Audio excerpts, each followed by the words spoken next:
राधा राधा राधा राधा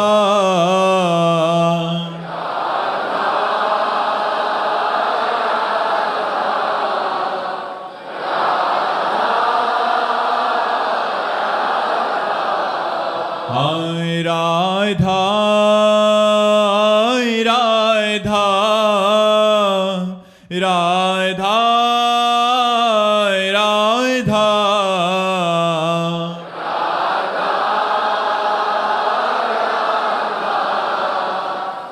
राधा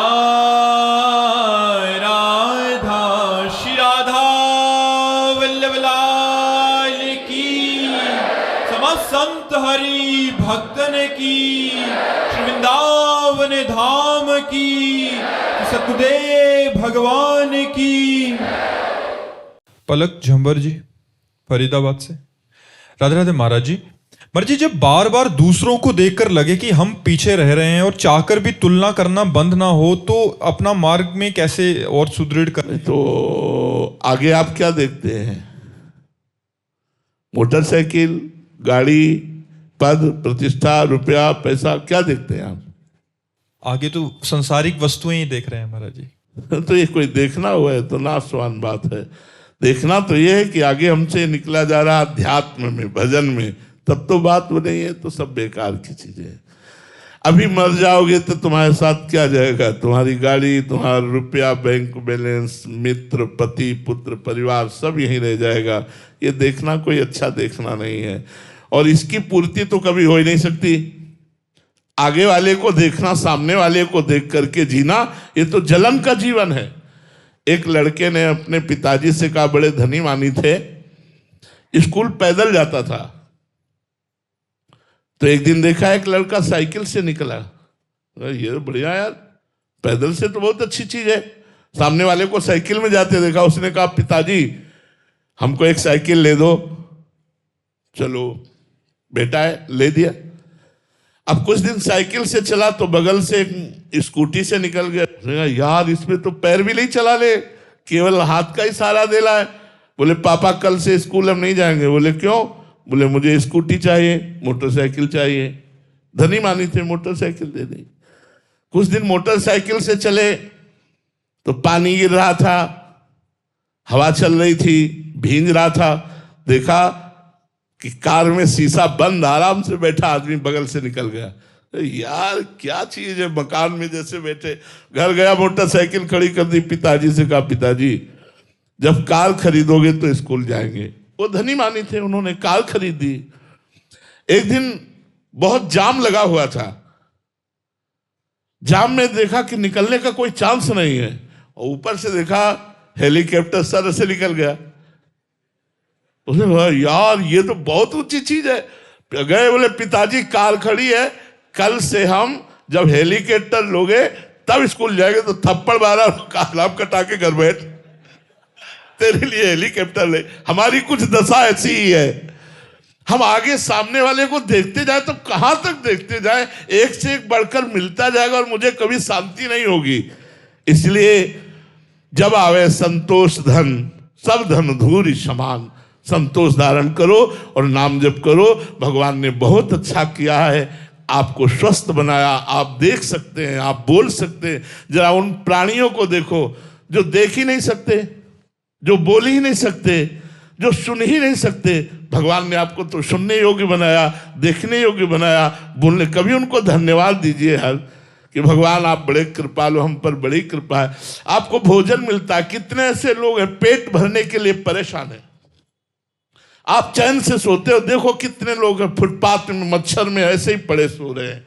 आपके ऊपर कितनी कृपा। आप थोड़ा नीचे देखिए, ऊपर देखेंगे तो आसमान है, बहुत गहराई है। आप भागते जाइए, कभी पार नहीं पाओगे। अपने से आगे देखना शुरू करोगे तो कभी संतोष नहीं धारण कर पाओगे। अपने से पीछे देखो तो संतोष आ जाएगा कि भगवान ने हम पर इतनी कृपा तो की है ना कि शाम तक रोटी मिल जाती है। कितने ऐसे लोग हैं जिनको रोटी पाने के लिए कितना प्रयास करना पड़ता है। मर्जी संसार में तो मर्जी कहते हैं कि बड़ा लक्ष्य बनाना पड़ता है, तो फिर बड़ों को देखो। हाँ, तो सबसे बड़ा लक्ष्य बनाओ, भगवान को पकड़ो। हम भी तो कहते हैं सबसे बड़ा लक्ष्य बनाओ, भगवान को पकड़ो। भगवान तुम्हें लोक परलोक की सारी सुख सुविधा दे देंगे, और जब भगवान देंगे तो फिर बहुत बड़ी बात होती है। भगवान की तरफ से जब जीव को पुरस्कार मिलता है तो बड़ा मंगलमय होता है। इसीलिए हम प्रार्थना करते हैं सबसे, इस लोक और परलोक में आनंद प्राप्त करने के लिए कलयुग में केवल नाम की साधना ही सर्वश्रेष्ठ है, जो भगवत प्राप्ति कराने में सहज है। ना इसमें ध्यान परिपक्व हो सकता है, ना इसमें यज्ञ परिपक्व हो सकती है, ना इसमें पूजा परिपक्व हो सकती है। कृतयुगे ध्यायते विष्णुम, त्रेतायाम यजते मखई, द्वापरे परिचर्यायाम कलौ तद्धरि कीर्तनाते, भगवान व्यासदेव जी ने कहा है। हरे नाम हरे नाम केवलम कलौ नास्तेव नास्तेव नास्तेव गति अन्यथा। इसलिए खूब नाम जप करो और मंगल में भगवान की शरण में रहो। शशांक पांडे जी प्रयागराज से। राधे राधे महाराज जी। महाराज जी, निर्मल मन जन सो मोहि पावा, मोहि कपट छल छिद्र न भावा। महाराज जी, हम कैसे जाने कि हमारा मन इतना निर्मल हो गया है कि प्रभु के चरणारविंद में रति होने लगी है और भगवान के आश्रित हो रहा है? जब पेट भरता है तो किसी दूसरे को साक्षी बनाने की जरूरत नहीं होती कि भैया तुम पास में बैठो, जब हमारा पेट भरे तो हमें बता देना कि हम छक गए हैं। खुद अनुभव होने लगता है। जब हमारा निर्मल मन होता है तो अन्य मलिन चाहें मिटने लगती हैं, भगवान का स्मरण सतत इकतार होने लगता है। तदर्पिता अखिलाचारिता तद स्मरणेन परम व्याकुलतेति। समस्त आचरण भगवान को समर्पित, और जरा सा भी भगवत विस्मरण होने पर मन व्याकुल हो जाता है, व्यथित हो जाता है, तो समझे कि हमारा मन पवित्र हो रहा है। जब तक मलिन वासनाएं हैं, जब तक शरीर और इंद्रियों से भोग भोगने वाले इन क्रियाओं में सुख का अनुभव हो रहा है, तब तक मन मलिन है। जब इन भोगों से विरति हो जाए, भोगों से अरुचि हो जाए, नाम जप में प्रीति हो जाए, संतों के पावन चरित्र, संतों के पावन संग में प्रीति हो जाए, तो समझना चाहिए हमारा मन निर्मल हो रहा है। और वो स्वयं को अनुभव में आता है कि अब मन निर्मल हो रहा है, अब हमारी कामनाएं शांत हो रही, अब हमारा भजन निरंतर चल रहा है, अब हमें भगवान और भगवान के भक्त प्यारे लगने लगे। ये स्वयं में अनुभव होने लगता है। भावना जी अंबाला से। राधे राधे महाराज जी। महाराज जी, एक बार एक एकांतिक वार्तालाप में आपने बोला था कि अगर आप अपने शिष्यों को समाज में भेजते हैं तो वो उनको आग में झोंकने के समान होगा, परंतु महाराज जी हम जैसे अधम जीव तो आग में ही रह रहे हैं, तो महाराज जी ऐसे नहीं, आग में फिर आपको बताया कि बुखार एक ही तरह का नहीं होता है, मलेरिया डेंगू कई तरह का, लेकिन लिखा जाएगा बुखार ही, तो उसके टेबलेट भी अलग अलग होते हैं।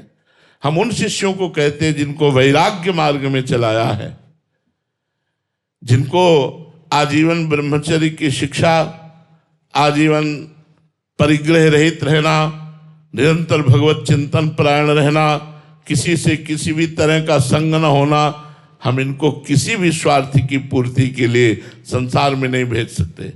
नहीं, तुम एकांत कुंज का सेवन करो, या जो हमारे साधु समागम में नाम वाणी कीर्तन पाठ हो रहा उसमें बैठो, बस अपने कमरे में एकांत रहो, क्योंकि तुम्हारा जीवन एक अलग जीवन है, समाज का मंगल करने वाला जीवन है। अब गृहस्थ लाखों लोग जुड़े हुए हैं, उनके लिए अलग मार्ग है। ऐसा नहीं कि उनको इसी पद्धति से चलना पड़ेगा, उनके लिए पद्धति अलग है, इनके लिए पद्धति अलग है।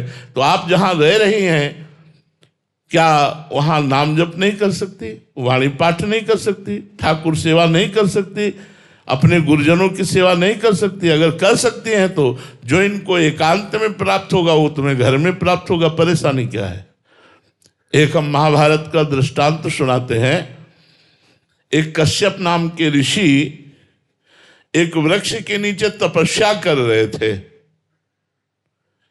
तो एक बगुली ने ऊपर से वीट कर दिया, तो उनके माथे पे गिरा के, तो गुस्सा होके ऐसे देखा तो बगुली गिरी और भस्म हो गई। भगवान व्यास देव जी ने लिखा महाभारत में। उनको लगा मेरे में बड़ा पावर आ गया। वो एक घर में गए, और कहा भिक्षाम दे। तो एक नौवधू निकली, प्रणाम किया और कहा महाराज कुछ क्षण रुको, मैं तुरंत भिक्षा लेके आती हूं। वो भिक्षा के लिए घर में गई तो दूसरे दरवाजे से उसका पति आ गया। घर में किसी किसी में 2 दरवाजे होते हैं।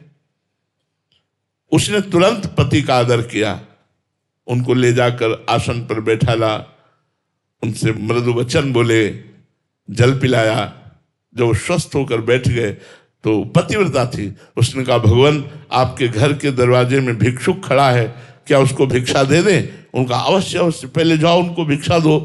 तो इतने में कुछ विलंब हो गया। वो गए तो गए, इतना लेट कैसे हो गई? तो महाराज मेरे पति देव आए हुए थे। तो तुम जानती नहीं मैं कौन हूं? ज्यादा बोलने लगे कश्यप ऋषि। ये लिखित महाभारत की कथा है। उसने कहा महाराज मैं अपने पातिव्रत धर्म के प्रताप से मैं देख रही हूं कि तुम्हारा अंधा और बूढ़ा बाप किस तरह से क्लेश को प्राप्त हो रहा है और तू यहां तपस्या का नाटक कर रहा है। तूने क्या वृक्ष की बगुली समझ लिया कि तुम देखोगे और भस्म हो जाओगे? यह घटना किसी ने जाना ही नहीं था। अब तो उनके होश उड़ गए कि यह बात कैसे जान रही है एक नौवधू गृहस्थी में रहने वाली। तो उन्होंने हाथ जोड़ा और कहा देवी ये बगुली के भस्म होने वाली बात आप कैसे जान गई? बोले मैं त्रिकालज्ञ हूं, भूत भविष्य वर्तमान तीनों मेरे सामने। क्यों? मैं अपने पति को भगवान मानती हूं और 8वें पहर पति की आज्ञा में रहती हूं और पातिव्रत धर्म के प्रभाव से मैं तीनों कालों को जानती हूं। अभी तुम बच्चे हो, जाओ अगर सच्चा ज्ञान प्राप्त करना है तो कसाई के पास जाओ और वो मांस बेचते हैं, वो जब मांस बेचकर फुर्सत पावे तब उनसे बात करना। इनके तो होश उड़ गए कि एक घर गृहस्थी में भोग भोगने वाली स्त्री पूरा पर्चा खोल दिया। वहां गए तो देखा वो कोई 1 किलो कोई 2 किलो मांगता था तो मांस बेच रहा था। घृणा हुई कि अपवित्र मांस बेचने वाला क्या हमें उपदेश देगा। चले उनका सुनो कश्यप जी, आपको अमुक गांव की बहू ने भेजा है ना। पहले फोन नहीं थे, उनके और होश उड़ गए कि मेरा नाम और मुझे भेजा। अब वो खड़े रहे, वो मांस बेच चुके, तब आए, प्रणाम किया, कहा आओ हमारे घर पधारो। घर ले गए तो सिंहासन पर माता पिता बैठे हुए थे, उनको जाके साष्टांग दंडवत किया और कश्यप जी से कहा आपको आश्चर्य हो रहा होगा कि मैं मलिन आचरण करने वाला हूं, मैं हिंसा नहीं करता, मैं कसाई कुल में जन्म हुआ है तो हमारा काम है मांस बेचना। मैं अपने धर्म के अनुसार मांस बेचता हूं और उससे जो धन आता है अपने माता पिता को भगवान मान करके सेवा करता हूं और नाम जप करता हूं। उसी के प्रभाव से तीनों कालों का हमें ज्ञान प्राप्त हो गया है। जाओ अपने पहले बूढ़े माता पिता की सेवा करो और खूब उनको प्रसन्न करके जब उनका शरीर पूरा हो जाए या उनकी आज्ञा हो जाए तब भजन मार्ग में चलना चाहिए। तो आप ऐसा ना समझे कि गृहस्थ धर्म या गृह कार्य करने वाला भगवान को प्राप्त नहीं कर सकता। आप एक तपस्वी से भी बढ़कर निकल जाएंगे आगे यदि आप सही आचरण में चलते हैं। तो गलत आचरण करें तो चाहे बाबा जी हो चाहे गृहस्थ दोनों नरक जाएंगे। जरूरी थोड़ी कि भेष रख लिया तो हमारे लिए बीमा नहीं आएगा। नहीं नहीं, अगर गलत आचरण बन गए तो नरक मिलेगा। हरई शिष्य धन शोकन हरई सो गुरु गोर नरक मा परई। गुरु जी को भी नरक जाना पड़ेगा, ये सिद्धांत है। इसलिए ये कोई गृहस्थ न सोचे कि मैं गृहस्थ होकर भगवत प्राप्ति नहीं कर सकता। बहुत अच्छे से प्राप्ति कर सकते हो, वह धर्म से चलो। हमारे 2 मार्ग हैं शास्त्र के द्वारा, एक निवृत्ति मार्ग अर्थात बाबा जी और एक प्रवृत्ति मार्ग अर्थात गृहस्थ। दोनों से भगवत प्राप्ति खूब अच्छे ढंग से हो सकती है यदि हम अपने अपने धर्म के अनुसार चले तो। डॉक्टर राम मेहर सिंह जी गाजियाबाद से। राधा वल्लभ श्री हरिवंश गुरुदेव महाराज जी, करीब 2.5 वर्ष से आप में अटूट आस्था और विश्वास है। महाराज जी, मेरी उम्र 71 वर्ष की है। मैंने जीवन में कभी भी शराब, अंडा, मांस, लहसुन आदि का सेवन नहीं किया। महाराज जी, मेरी जिज्ञासा है कि आपने कहा था कि अगर युवावस्था में भजन नहीं किया तो बुढ़ापे में भजन नहीं होगा। तो महाराज जी, मेरा भला अब कैसे हो?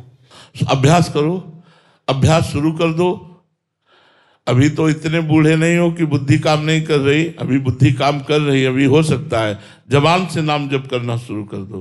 देखो हम इसलिए कहते हैं कि जिसने पूरे जीवन संसार का सेवन किया, कभी सत्संग नहीं किया, शास्त्र स्वाध्याय नहीं किया, नाम जप नहीं किया, वो बुढ़ापे में क्या कर सकता है भगजन? बुढ़ापे में बैठे वही चिंतन करेगा, बहू ने ऐसा कहा, लड़के ने ऐसा किया, और नाती ऐसा है, और पड़ोसी ऐसा है, वो रिश्तेदार ऐसा है, यही सब बातें बनी रहती है। तो इसलिए अभी चेतना है, अभी बुद्धि काम कर रही है, आप राधा राधा रटिए, आपका मंगल हो जाएगा। अगर नाम जब शुरू हो गया तो पक्का मंगल हो जाएगा। अजामिल ने अपने पुत्र के बहाने से नारायण बुलाया तो उसका मंगल हो गया, और हम जानबूझकर नारायण नारायण जपेंगे तो हमारा मंगल नहीं हो जाएगा, पक्का मंगल हो जाएगा। खूब नाम जपने का अभ्यास कीजिए। राहुल यादव जी, श्री हरिवंश महाराज जी, जैसे महापुरुषों ने कहा है कि अगर जीव की जिज्ञासा हो तो मात्र संत के इशारे से तत्व ज्ञान प्राप्त हो सकता है।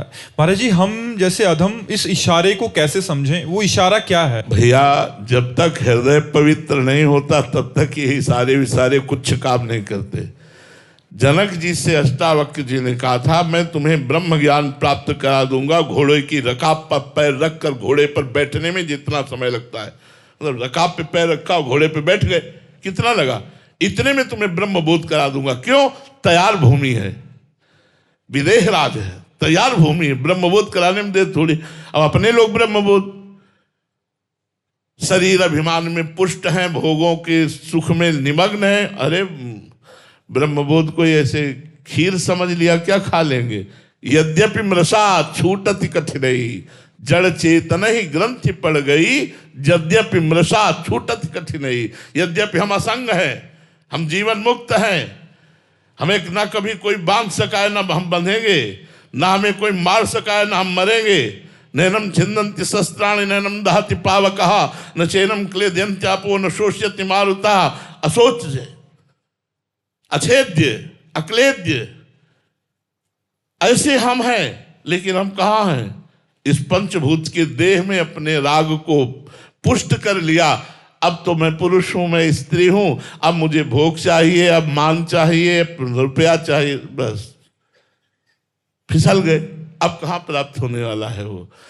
अगर कभी भगवान संत समागम भी देते हैं तो हमारे अंदर आता है, संत अगर सिद्ध हो तो हमारी कामना की पूर्ति हो जाए, हम जो चाहते हैं वो पूर्ण हो जाए। लेकिन ये नहीं चाहेंगे कि हमारी चाहतों का नाश करके भगवान का प्रेम प्रदान करें। हम यही संतों से भी चाहेंगे कि हमारी कामनाओं की पूर्ति हो। इसलिए ब्रह्म ज्ञान तो बहुत कठिन है। ज्ञान के पंथ कृपाण के धारा, परत खगेश लगे नहीं पारा। देर नहीं लगती गिरने में, इसलिए नाम जप करो, भगवान की शरण में रहो, वो ज्ञान करा देंगे, वो ब्रह्मबोध भी करा देंगे। आचार्य वेद प्रकाश जी वृंदावन से, श्री हरिवंश महाराज जी सादर प्रणाम। महाराज जी, ब्रजवासी जन को भागवत में ब्रज जन कहा गया है, वे अपने स्वरूप को कैसे पहचाने महाराज जी? जब तक श्री कृष्ण में अपनापन नहीं होगा तब तक अपने स्वरूप को नहीं जाना जा सकता, क्योंकि हमारे स्वरूप ही श्री कृष्ण है। बहुनाम जन्मनावंते ज्ञानवान माम प्रपद्यते, वासुदेवा सर्वमिति सा महात्मा सुदुर्लभा। जो वासुदेव श्री कृष्ण है वही सब रूपों में विराजमान है, वही हमारी आत्मा है, पर हमारा उनसे संबंध होना चाहिए। जैसे सखा का भाव, पुत्र का भाव, हमारा पति भाव, स्वामी भाव, ये भाव होना चाहिए। अगर ब्रजवासी हो तो आपके अंदर एक ठसक होनी चाहिए, श्री कृष्ण हमारे। अब वो क्या, ये आप देखो, आपके श्री कृष्ण मित्र हैं या पुत्र हैं या गुरु हैं या आपके पिता हैं या आपके पति हैं, आपके प्रीतम हैं, आपके स्वामी हैं, क्या संबंध आप रखते हैं, उसी संबंध से आपके स्वरूप का अनुभव हो जाएगा। आपको ये देखना पड़ेगा आपने श्री कृष्ण को क्या माना है, क्या माना है? भगवान मानते हैं। अभी थोड़ी कच्चाई है गुरु। दुनिया के लिए भगवान होगा, ब्रजवासियों के लिए तो यार घर की चीज है, घर का वस्तु है, घर की वस्तु है। आओ थोड़ा अपने पन में आओ, अपने स्वरूप में आओ। हाँ, श्री कृष्ण आपके घर की वस्तु है, आपके हैं। देखो, एक ब्रजगोपी ने कन्हैया को देखा, बोले लाला इधर आ। लाला आ गए, खड़ा हो जाए, यहाँ खड़ा किया, बोले खड़े रहे, और गोबर की एक टिक्की लगाई और एक झबिया गोबर फेंक के आई, फिर दूसरी टिक्की लगाई, 11 झबिया जब फेंक के आई तो पूरे मुंह में टिक्की लगी थी। फिर गिना 1 2 3 4 5 6 7 8 9 10 11, जा लाला। हमको सासू को बतानी है कि 11 झबिया हमने गोबर की फेंकी। ऐसे हैं ब्रजवासियों के ठाकुर। ताई अहीर की छोहरिया छछिया भर छाछ में नाच नचावे। तो ब्रजवासियों को तो एक ठसक होनी चाहिए, मेरा लाला, मेरा मित्र, मेरा यार, मेरा प्यार। भगवान तो बाहरी लोग कहते हैं, हमारे ब्रज में भगवान कह के जयकारा बहुत कम जगह लगता होगा, अगर लगता होगा। नहीं तो राधा वल्लभ लाल की जय, बाके बिहारी लाल की जय, राधा रमण लाल की, ये लाल की जय, लाल की जय। अगर कहता है बाके बिहारी भगवान की जय तो पक्का बाहरी है वो वो पक्का बाहरी है, वो घर का नहीं, वो ब्रजवासी नहीं। तो हमें लगता है ब्रजवासियों को अपने ठाकुर के संबंध को पहचानना चाहिए। भगवान तो है ही, पर वो सबके लिए भगवान है। अपने लिए तो लाला है, अपने तो दोस्त हैं, अपने तो जीवन धन है, अपने तो प्राण धन है जी। आशु जी करनाल से, राधे राधे महाराज जी। महाराज जी मेरा प्रश्न है कि इस जन्म में जाने अनजाने में जो पाप हो गए हैं महाराज जी, उसका कोई प्रायश्चित है? हाँ, नाम संकीर्तनम यस्य सर्व पाप प्रणाशनम। नाम संकीर्तनम, खूब नाम संकीर्तन करो भगवान का, और ये नियम ले लो, अब लो नसानी अब ना नशई हो। आज तक पाप किया, अब पाप नहीं करूंगा, और नाम जप करने लगो, नाम कीर्तन करो, सारे पाप नष्ट हो जाएंगे। नाम संकीर्तनम यस्य सर्व पाप प्रणाशनम, समस्त पापों का नाश हो जाता है, चाहे वो वर्तमान का हो, चाहे वो भूत का हो, या भविष्य में हो जाए, सब पापों का नाश हो जाता है। भगवान का नाम जप करने वाले में कोई पाप नहीं रह जाता। इसलिए नाम को पकड़ो, राधा राधा राधा, कृष्ण कृष्ण कृष्ण, नाम पकड़ो, नाम जपने से सब ठीक हो जाएगा। अनीता शर्मा जी अंबाला से, राधे राधे महाराज जी, आपके चरणों में कोटि कोटि प्रणाम। महाराज जी क्या भोग और मोक्ष एक साथ संभव है? महाराज जी कई संतों और महापुरुषों ने भगवत प्राप्ति के लिए घर गृहस्थी धन वैभव ऐश्वर्य का त्याग किया है, जैसे मीरा भाई जी, राजा भरत जी, गौतम बुद्ध जी जैसे कई महापुरुष जन। तो महाराज जी संतों का चरित्र सुनने पर आता है कि उन्होंने वैराग्य अपनाकर भगवान को पाया। तो क्या हम जैसे अधम प्राणी जो घर गृहस्थी निभाते हुए, अपने घर परिवार के प्रति जिम्मेदारी निभाते हुए मोक्ष की प्राप्ति कर सकते हैं? एक ही दवा सबके लिए नहीं है, इसीलिए एक ही मार्ग नहीं बताया गया शास्त्रों में, बहुत से मार्ग, बहुत से उपाय बताए गए हैं। हर स्थिति के प्राणी को भगवत प्राप्ति हो सकती है, घोर विषयी को भी भगवत प्राप्ति हो सकती है, घोर पापात्मा को भी भगवत प्राप्ति हो सकती है। अपिचेत सुदुराचारो भजते माम अनन्य भाग, साधुरेव समन्तव्या सम्यक व्यवसिता हिस्सा। क्या चक्रवर्ती सम्राट अम्बरीश जी जैसा कोई महाभागवत हो सकता है? क्या विदेह राज जनक जैसा कोई ज्ञानी हो सकता है? और ये राजकाज देख रहे हैं, ये राजकाज त्याग कर सन्यासी तो नहीं हुए ना, ये अपने राजकाज को संभालते हुए निरंतर भगवत चिंतन परायण है।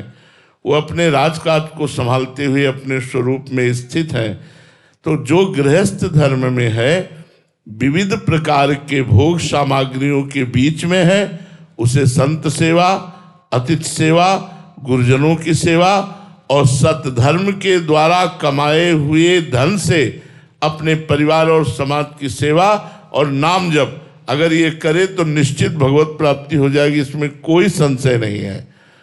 हाँ, पापाचरण से धन कमाओगे और मनमानी विषयों का भोग भोगोगे तो दुर्गति प्राप्त होगी, सदगति थोड़ी होगी। जो भी आपको नौकरी मिली है, जो भी आपको व्यापार है, किसानी है, जो भी आप करते हैं धर्म पूर्वक कीजिए। उससे कमाए हुए धन से शास्त्र सम्मत कामनाओं की पूर्ति कीजिए और भगवान नाम जप कीजिए। अतिथि सेवा, संत सेवा, समाज सेवा, आप देखिए आपको भगवत प्राप्ति होती है कि नहीं, निश्चित हो जाएगी। राग त्यागना है, भोगों का राग त्यागना है, वो दूसरों की सेवा में लगाने से बहुत जल्दी राग छूट जाता है। अगर हम सन्यासी भी हो गए और हमें अपनी कुटिया में राग है, अपने शरीर में राग है, अपने कमंडल में राग है, तो हम फंस गए ना। राजपाट का त्याग करके महाराज भरत जी गंडकी नदी का सेवन करते हुए भगवान के चिंतन में लगने की चेष्टा कर रहे हैं, और एक हिरण में राग हो गया तो महाराज अगला जन्म उनका हिरण का हुआ। राग त्याग करना, चाहे आप अपने घर में रहकर त्याग कर सकें, जिन महापुरुषों के हृदय में भोगों से विरति हो जाती है, परिवार के संबंध, नाना प्रकार के रिश्ते नाते, इनसे विरति हो जाती है, वो संन्यास लेकर भगवत मार्ग में भगवत प्राप्ति करते हैं। आप गृहस्थ में हैं तो धन संग्रह कीजिए और नाना प्रकार की भोग सामग्री संग्रह कीजिए, उसको गुरुजनों की सेवा में, संत जनों की सेवा में, समाज की सेवा में, सास ससुर की सेवा में लगाइए और नाम जप कीजिए। देखिए आपका कल्याण होता है कि नहीं होता, पक्का हो जाएगा। कशिश गुलाटी जी करनाल से, राधे राधे गुरु जी। गुरुदेव, भगवान श्री कृष्ण ने उद्धव जी को ज्ञान, वैराग्य और ध्यान की महत्वता सिखाई, किंतु गोपियों के पास भेजते समय कहा तुम्हारा ज्ञान वहां काम नहीं करेगा। महाराज जी, प्रश्न है कि क्या ज्ञान, तत्व और एकांतिक प्रेम परस्पर विरोधी हैं? नहीं, नहीं, विरोधी नहीं है, लेकिन ज्ञान के ऊपर का क्लास है प्रेम। कक्षा 5 वाला कक्षा 8 वाले को समझाने के लिए जाए तो उसे क्या कहा जाएगा कि तुम्हारी पढ़ाई वहां काम नहीं करेगी। क्यों? तुमसे अगला क्लास है वो। प्रेम, चाहे आत्म प्रेम हो, चाहे कृष्ण प्रेम हो, ये आखिरी क्लास है। आत्मज्ञान हो गया लेकिन आत्म प्रेमी नहीं तो कोई खास बात नहीं है। आत्मज्ञानी तो सैकड़ों मिल जाएंगे, लेकिन आत्म प्रेमी बोधवान पुरुष बहुत मुश्किल से। ऐसे ही भक्ति की व्याख्या करना, भक्ति के आचरण करना बहुत मिल जाएंगे, लेकिन मुरारी पादार्पित चित्त वृत्ति, एक एक वृत्ति श्री कृष्ण को अर्पित, प्राण श्री कृष्ण को अर्पित। ही में ना जान परे कान है कि प्राण है, प्राण भय कान में, कान भय प्राण में, ही में ना जान परे कान है कि प्राण है। ऐसी स्थिति तो उद्धव जी की नहीं है। श्री कृष्ण के पास रहते हुए भी श्री कृष्ण के प्रेम में एक बूंद आंसू उद्धव के कभी नहीं आए, लेकिन जब गोपियों की चरण धूलि में लौटे तो वृंदावन का प्रेम उनके ऊपर जब चढ़ा तब उनको लगा ठग लिया श्री कृष्ण ने। अभी तक इस प्रेम का तो मुझे परिचय ही नहीं था, तभी उन्होंने कहा वंदे नंद ब्रज स्त्रीणाम पादरेणुम भीक्षसा। इन वृंदावन वासी गोपियों की चरण रज की मैं वंदना करता हूं। मुझे कोई घास लता औषधि बना दी जाए इस वृंदावन ब्रज में, जिससे इन ब्रजवासियों की चरण धूलि हमारे ऊपर पड़े और हमको भगवत प्रेम प्राप्त हो। भगवत प्रेम के आगे कोई ज्ञान वैराग्य नहीं। भगवत प्रेम सर्वोपरि है। ज्ञान वैराग्य उसके साधन हो सकते हैं, साध्य तो भगवत प्रेम है। वही आत्मरति है, वही कृष्ण रति है। आत्मावान पुरुष भगवान को अपने आत्मस्वरूप में देखकर अपार आनंद में डूबता है, अखंडानंद में, और भक्त उन्हीं को सामने देखकर अपना विस्मरण करके प्रेमानंद में डूब जाता है। तो दोनों चरम अवस्था के प्रेमी है, एक आत्म प्रेमी है, एक कृष्ण प्रेमी है। लेकिन प्रेम अत्यंत अनिवार्य है। अगर प्रेम नहीं तो आत्मज्ञान व्यर्थ हो गया। प्रेम नहीं तो आत्मज्ञान का कोई महत्व नहीं। भगवत प्रेम नहीं सो सब भक्ति के कार्य शुभ कर्म के स्वरूप में हो गए, लेकिन लाभ तो नहीं मिला ना।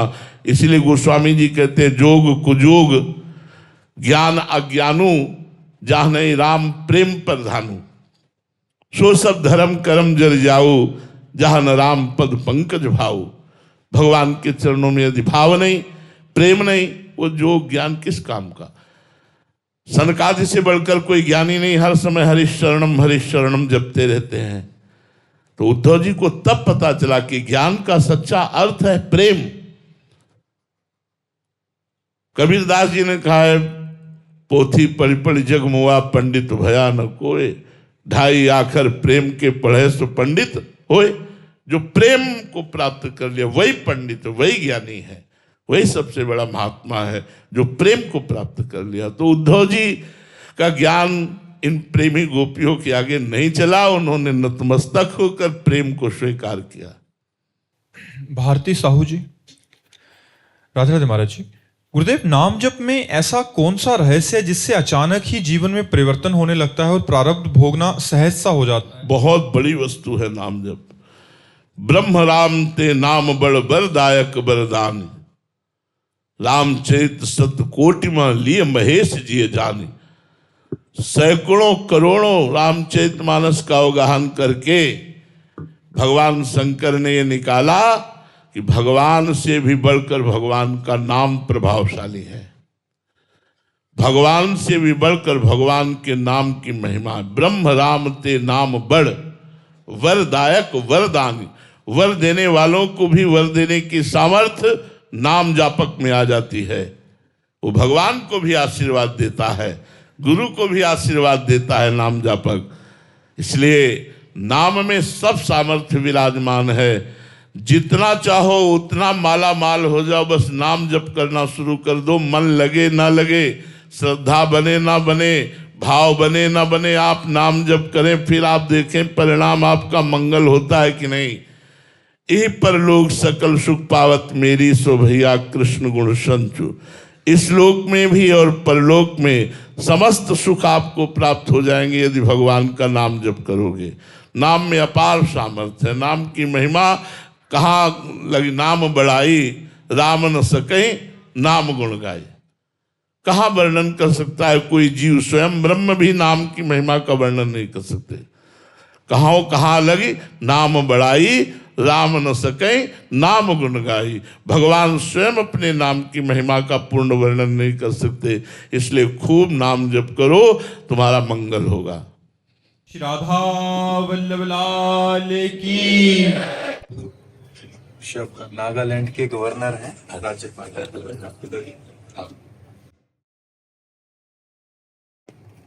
ठीक है, आप मनुष्य जीवन अल्प जीवन है। पहले लोगों की लाखों वर्ष की आयु होती थी। वो 10,000 वर्ष तपस्या करते, फिर गृहस्थ में जाते, फिर संन्यास लेते, फिर अपनी तो बहुत 100 वर्ष, इसके आगे मुश्किल है। 70, 80, 100 इतने में हो जाता है। पूर्व जन्म के पुण्यों के प्रताप से, शुभ कर्मों के परिणाम से मानव देह मिला और हमारे भारत सरकार की उत्तम सेवा मिली। अब आगे के लिए हमारा जन्म फिर भारत में हो, फिर हम मनुष्य देह पावे और समाज की सेवा करें, भगवान का आशीष प्राप्त करें। इसलिए नाम जप अत्यंत अनिवार्य है। चाहे जैसे कीजिए, कुछ समय नाम जप कीजिए, क्योंकि ये शरीर, ये पद, ये सुख सामग्री एक दिन ये आपके साथ नहीं होगी। जब ये नहीं होगी तब आपके साथ क्या होगा? जो आपका किया हुआ शुभ और अशुभ कर्म है वो केवल आपके साथ होगा। संत समागम का फल है संत संग अपवर्ग कर। अपवर्ग माने मोक्ष, कामी भव कर पंथ। यदि संतों के पास जाने से हमारी भगवान में रुचि न हो तो इसका मतलब या तो संत संग नहीं हुआ और या फिर हम बड़ी अश्रद्धा से युक्त हैं। नहीं तो संत समागम का फल है कि हमारा जो या तो अगला जन्म ही ना हो, और हो तो जिस स्थिति पर आज आप हैं इससे नीचे जीना आप नहीं चाहेंगे। तो भगवान हम पर कृपा करें, हमें पुनः ऐसा अवसर दें कि हम और भी बढ़कर के अपने राष्ट्र की सेवा कर सकें। इसलिए कुछ समय नाम जप में जरूर लगाइए, चाहे वो 24 घंटे में 24 मिनट ही क्यों न हो, एकांत में नाम जप में जरूर लगाइए। और जहां तक हो सके जो आपको सेवा मिली है उसका पूर्ण ज्ञान आपको है ही है, हमारे समाज की सम्यक सेवा कीजिए। ये सेवा भगवान की ही सेवा है। सब रूपों में भगवान ही है, ये सृष्टि भगवान की है। यदि हम धर्म पूर्वक भगवान की सेवा करें और नाम जप करें तो हमारा अगला जो होगा वो बहुत उन्नतिशील होगा। बस यही प्रार्थना से कर लीजिए।